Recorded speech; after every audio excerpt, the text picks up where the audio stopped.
Hope you all are well. Today we will discuss the subject refrigeration and air conditioning. It's an important subject in which two parts refrigeration, one is refrigeration and other is air conditioning will be covered. In refrigeration, we have 6 unit in it: fundamental refrigeration, vapor compression system, refrigerant, air refrigeration system, vapor absorption system, refrigeration equipments. And in air conditioning part, we have 2 units: psychometry and applied psychometry and heat load estimation. Okay, so today we will discuss the first unit, that is the fundamental of refrigeration. What is refrigeration, what is air conditioning, what is the meaning of refrigeration effect, what is COP and difference between COP and efficiency, and all other things. Introduction to refrigeration. What is refrigeration? Refrigeration is defined as the artificial withdrawal or removal of heat producing in a substance or within a space a temperature lower than that which would exist under the natural phenomena or effect of surrounding. Okay, and also it is defined as the science of providing and maintaining temperature below that of surrounding, and reversed of it is known as heat pump. यदि refrigeration का आपके पास reverse होता है तो उसे हम बोलेंगे heat pump. यदि किसी भी प्रोडक्ट के लिए या किसी भी सिस्टम के लिए हम जहाँ पे टेम्परेचर सराउंडिंग टेम्परेचर से बिलो करेंगे, that is called the refrigeration. और यदि हमें सराउंडिंग टेम्परेचर से टेम्परेचर को इंक्रीज करना है, that it is heat pump. Okay, importance of this refrigeration is it is the process for producing cold and protecting our food against spoilage so that the perishable food stuff can be preserved in original state for a certain period. जैसे आपने refrigeration देखी है, आपके पास refrigerator है, उसके बीच में क्या करते हैं आप, फूड्स या कोई और आइटम है, जो भी फूड आइटम्स हैं उनको आप उसमें रखते हैं सो दैट कि वो 1 या 2 दिन के लिए रिजर्व रह जाती हैं और वो ठीक रहती हैं. अदरवाइज क्या होगा कि उनके बीच में वो खराब हो जाएंगे. Second is air conditioning. What is air conditioning? It is the process of cooling oblique heating. Cooling हो या heating दोनों process कर सकते हैं. It is the process of cooling, heating, cleaning and circulating the air after controlling the moisture content in it. क्या होता है air conditioning में, आपके पास जितना मॉइस्चर कंटेंट होता है उसको कंसीडर करके आपके इफेक्ट को कूलिंग या हीटिंग में कन्वर्ट कर देता है. That is called the air conditioning. Okay, applications aeroplane, automobile, cold storage, dairies, hospitals, hotels, cold dryers or cinemas, etc. Meaning of refrigeration effect means, what is the meaning of this refrigeration effect? The process of removing heat from a substance to be cooled and passing it on the some other substance under control condition, or the continued extraction of heat from a cooled body whose temperature is already below the temperature of its surrounding. ठीक है, refrigeration effect क्या है? ये आपके पास already एक substance है जो cooled है और उसमें से भी आप हीट को रिमूव कर रहे हैं, that is the refrigeration effect. तो उसमें कितना होगा? अब इसमें रेफ्रिजरेशन की यूनिट्स है which is very important.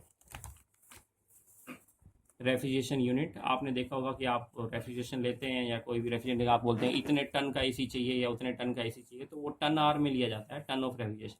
The practical unit of refrigeration is express in ton of refrigeration, और एक्सप्रेस कैसे जाए? टी आर से. ठीक है, a ton of refrigeration is defined as the amount of refrigeration effect produced by the uniform melting of 1 ton. 1 ton means 2000 lbs. ठीक है, of ice from and at 0 degree temperature or 32 degree Fahrenheit in 24 hours. Means in 24 hours यदि कोई आपके पास ice है और उसको आप uniform melting के थ्रू 1 टन आइस को कूल कर रहे हैं, ठीक है ना, दैट इज, उस इफेक्ट को क्या बोलेंगे आप? 1 टन ऑफ रेफ्रिजरेशन. तो इसकी यूनिट 3 तरह से हो सकती हैं या 4 तरह से, जैसे भी आपके पास कई यूनिट सिस्टम है, MKS सिस्टम, CGS, SI, BTO और TR. तो MKS क्या होगा? Metre kilogram second unit, CGS centimetre gram seconds, SI international standards, BTU जो यहाँ पे यूज होती है रेफ्रिजरेशन में, that is the BTU unit. इसे बोलते हैं British thermal unit. Okay, BTU. और एक आपके पास TR जो यहाँ पे लिखा था, टन ऑफ रेफ्रिजरेशन, और ये किसके इक्विवेलेंट होता है? Weight into the latent heat of the surrounding ice, जो भी आपके पास है उसका लेटेंट. तो आपके पास यदि आपने TR निकालना है in T R is equal to 2000 LBS, जो यहाँ पे लिखा था 1 ton means 1 ton into 144 BTU, ये British ton unit per LBS। तो इसको आप सॉल्व कर देंगे, ये आप लेंगे 288,000 BTU पर डे। तो पर डे का क्या आया, इतना आया। अब इसको सॉल्व करेंगे तो 200 BTU पर मिनट। ओके, तो टी आर की वैल्यू कितनी हुई, 200 BTU पर यूनिट, यदि हम BTU वाली यूनिट में ले रहे हैं। ओके, यदि मैं इसको CGS, MKS, SI या TR में लूँगा तो अलग होंगे। तो TR की BTU की उसमें क्या है, रेफरेंस में 200 BTU पर minute. Same here in MKS सिस्टम, मीटर किलोग्राम सेकंड सिस्टम में। तो इसमें वेट कितना लेगा, 900 kg, क्योंकि यहाँ पे जो वेट लिया था आपने 2000 LBS लिया था जो 1 टन का था, और यहाँ पे वेट को आप बोल रहे हैं 900 kg। ओके, लेटेंट हीट आपके पास यहाँ पे 80 किलो कैलोरीज पर केजी। अब यहाँ पे किलो कैलोरीज पर केजी लिया है क्योंकि यहाँ पे किलोग्राम वाली यूनिट में यूज़ करनी है। ओके, और उस जगह पे हम जो यूज़ कर रहे थे वो BTU पर डे ले रहे थे, और यहाँ पे हमने किलो कैलोरी पर केजी लिया। अब इसको आप सोल्व करेंगे, TR की वैल्यू आ जाएगी 3000 किलो कैलोरी पर मिनट। तो ये किस में आ गया आपके पास, आपका TR यूनिट यहाँ पे आ गई in MKS system. Same other में भी आप निकाल सकते हैं। Rate of the cooling means 1 ton of refrigeration की 1 टन रेफ्रिजरेशन का रेट ऑफ कूलिंग कितना होगा, मीन्स ऐसा यूनिट में आप निकालेंगे। वेट लेंगे 907.18 kg, और हीट इसके बीच में लेंगे 334.9 kg पर किलो जूल पर केजी। ओके, यहाँ पे आपने ली थी 80 किलो कैलोरी पर केजी, और यहाँ पे ली है 334.9.4 किलो जूल पर केजी। अब आप इसको मल्टीप्लाई कर देंगे दोनों को, तो TR वैल्यू आ जाएगी आपके पास। TR means ton of refrigeration, जो आपको पहले शुरू में बताया वही यहाँ निकाल रहे हैं। सेम हेयर, यहाँ पे फर्स्ट टाइम निकाला है, फिर यहाँ पे सेकंड टाइम, और यहाँ पे थर्ड। जब फर्स्ट में निकालते हैं तो 200 BTU पर यूनिट आता है, सेकंड में आप निकालते हैं तो 3000 किलो कैलोरी पर मिनट आता है, और यहाँ पे TR निकालते हैं तो यहाँ पे इसकी वैल्यू लिखी हुई है 303814.582 kilo joule per day. Okay, तो ये TR की वैल्यू होगी। TR means unit of refrigeration, ton. Next topic is the COP। COP means coefficient of performance, कि किसी रेफ्रिजरेशन यूनिट का या एयर कंडीशनिंग यूनिट का आपका परफॉर्मेंस यूनिट क्या है, कोफिशिएंट कितना है। तो कोफिशिएंट ऑफ, ये इसके साथ कंपेयर किया जाएगा आपके साथ एफिशिएंसी के साथ, दोनों में थोड़ा सा डिफरेंस है। COP is the performance of refrigeration machine is expressed by a term called coefficient of performance, means you have to define the performance of refrigeration। आपने performance of refrigeration machine की निकालनी है, किसकी, उसमें रेफरेंस में coefficient of performance में। तो ratio of the refrigeration effect in the evaporator to the work input, COP is equal to ratio of the effect by, ये आपका आ गया WD, ठीक है ना। तो आप यहाँ पे की कैन वैल्यू निकाल देंगे, तो ये रेफ्रिजरेशन इफेक्ट आ गया, W is the work done per kg per second में। सेम इन डिफरेंस निकालोगे आप, difference between COP and efficiency, efficiency उसमें difference. The term COP use for refrigeration, its value is more than unity. तो इसकी value क्या रहेगी, हमेशा unity से ज़्यादा, 1 से ज़्यादा रहेगी COP की। When the value is less than unity, it is called the efficiency in the heat engine. अब यहाँ पे चेंज हो गया, यदि आप COP निकाल रहे हैं तब तो निकाल रही है रेफ्रिजरेशन के लिए, रेफ्रिजरेशन इफेक्ट के लिए, रेफ्रिजरेटर के लिए। अब यदि आप एफिशिएंसी की बात करते हैं, तो यदि इसकी एफिशिएंसी या COP एक यूनिट से कम है, उसे लेस देन 1 है, तो वो क्या चली जाएगी, हीट पंप के लिए चली जाएगी। हीट पंप में उसकी यूनिट के लिए एफिशिएंसी को यूज़ करते हैं, तो हम उसे बोलते हैं efficiency of the heat pump. समझिए, तो दोनों में डिफरेंस है, ये पेपर में जरूर आता है, difference between COP and efficiency. तो method of refrigeration, there are 7 method of refrigeration.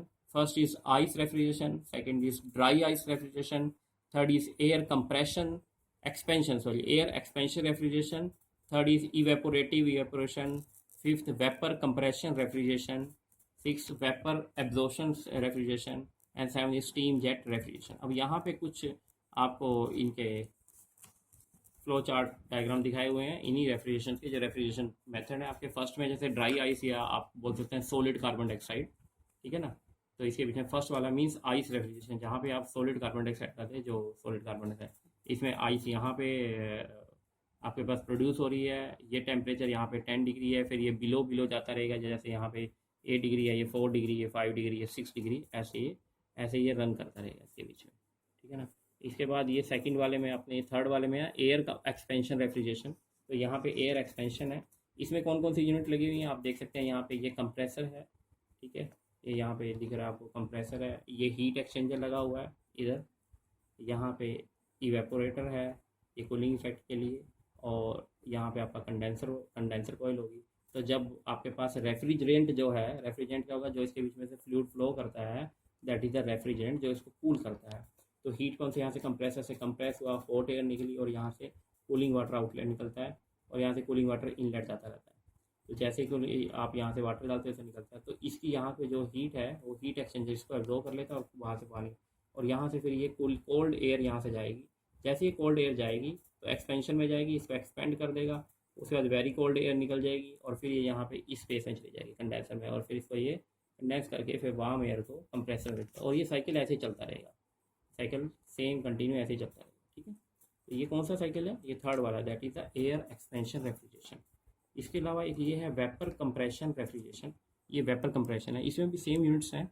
यहाँ पे कंडेंसर है, ये कंप्रेसर है, सक्शन कॉयल है, ये इवेपोरेटर हो गया, मीन्स इवेपोरेटर, और ये एक्सपेंशन वाल्व। ओके, तो सेम साइकिल है जो सभी के लिए फॉलो होता है। आप कंप्रेसर से कंप्रेस एयर निकलती है, कंप्रेस किया आपने रेफ्रिजरेंट को, वो कंडेंसर के थ्रू गया, वो कंडेंस हुआ, कंडेंस होने से ठंडा हो गया, और कंडेंस होने के बाद एक्सपेंशन में गया, यहाँ पे एक्सपेंड हो जाती है वो, एक्सपेंशन के बाद वो इवेपोरेटर में जाएगा, यहाँ से हीट को एब्जॉर्ब करेगा और फिर दोबारा सक्शन लाइन के थ्रू कंप्रेसर में पहुंच जाएगा। फिर कंप्रेसर सेम इसको ऐसे ऐसे इसको रन करता रहेगा। तो ये साइकिल कंटिन्यू कंप्रेसर से कंडेंसर में, कंडेंसर से एक्सपेंशन कॉइल में, एक्सपेंशन वॉल से फिर इवेपोरेटर में। तो जो आपका हीट वाला यूनिट है वो इस जगह पे हो, इवेपोरेटर में। तो वो जो भी यूनिट होगी वो यहाँ पे हीट को एब्जॉर्ब करता रहेगा इस जगह पे, और इसको यहाँ नीचे फेंकता रहेगा और नीचे जाता रहेगा, फिर ये कंडेंस होता रहेगा, फिर इसको एक्सपेंशन करते हुए कंटिन्यू साइकिल चलता रहेगा। ये वेपर कंप्रेशन रेफ्रिजरेशन है जो इंपॉर्टेंट है आपके पॉइंट ऑफ व्यू से। 6 में आपके पास वेपर एब्जॉर्प्शन साइकिल है, ये वाला सेम है। इसमें भी यहाँ पे थोड़ा सा ही फ़र्क है कि आप इसके बीच में जो रेफ्रिजरेंट यूज़ कर रहे हैं वो NH3 है, अमोनिया आ गया यहाँ पे। ये कंडेंसर है, ये सेपरेटर लगा हुआ है इसके बीच में, यहाँ पे जनरेटर है, NH3 प्लस वाटर इसके बीच में इनटेक किया जाएगा, ये एब्जॉर्बर लगा हुआ, इधर इवेपोरेटर लगा हुआ है।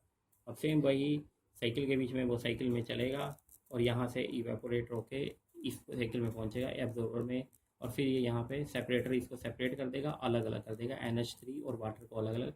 इधर से सिर्फ NH फ्लो करेगा, NH3, ठीक है ना, मीन्स अमोनिया फ्लो करेगी यहाँ से, और वो कंडेंसर के थ्रू इधर से वापस हो जाएगा। तो साइकिल कंप्लीट हो जाएगा, एयर रेफ्रिजरेशन सिस्टम।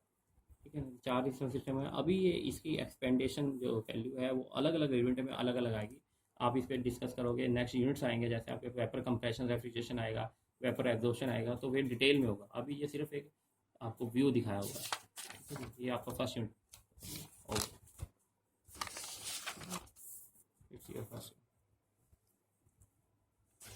ठीक है, अब इसमें क्या है, फर्स्ट यूनिट में आपके पास इंट्रोडक्शन आ गई रेफ्रिजरेशन की, एयर कंडीशनिंग की आ गई, मीनिंग ऑफ रेफ्रिजरेशन इफेक्ट आ गया, यूनिट आ गई, यूनिट आपने अभी की है TR वाली, और COP कर लिया। COP हो गया difference between COP and efficiency. यदि 1 यूनिट या यूनिट 1 रहती है तो रेफ्रिजरेशन में रहेगी, और COP रहेगी उससे कम रहता है तो that is the efficiency of the heat pump. आगे मेथड ऑफ रेफ्रिजरेशन आपने देख लिया कितने तरह के, 7 टाइप्स के, फिर नेचुरल सिस्टम, आर्टिफिशियल सिस्टम, ये आप, ठीक है, ओके।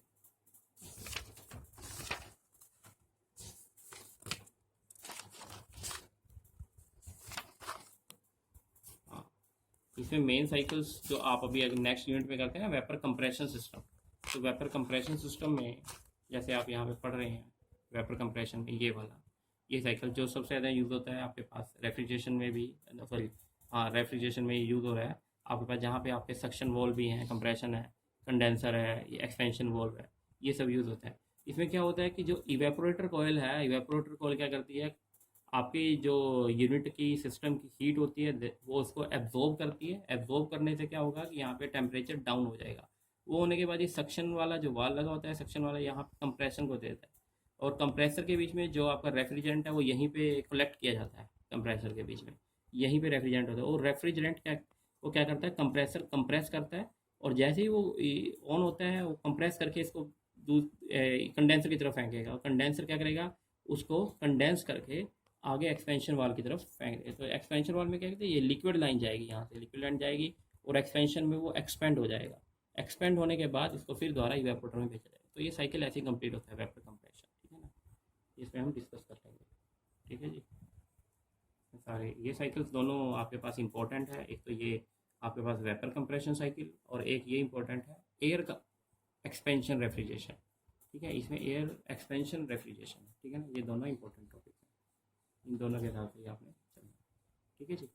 ये दोनों मेन इंपॉर्टेंट है और ये यूनिट्स हैं जो आपको याद रखनी है। ध्यान रखना कि टीआर की कौन सी यूनिट है, यदि आप एमकेएस सिस्टम में कौन सी यूज़ कर रहे हैं और यहाँ पे दूसरे में एसआई यूनिट्स में कौन सी यूज़ कर रहे हैं। तो ये आपने ध्यान रखनी है कि टीआर की एक बार 200 BTU वाली यूनिट आती है, एक बार टीआर की किलो कैलोरी पर आर के हिसाब से आती है, और इसमें ज़्यादा किलो जूल पर डे के हिसाब से आपकी यूनिट आती है। ठीक है जी, ओके, थैंक यू।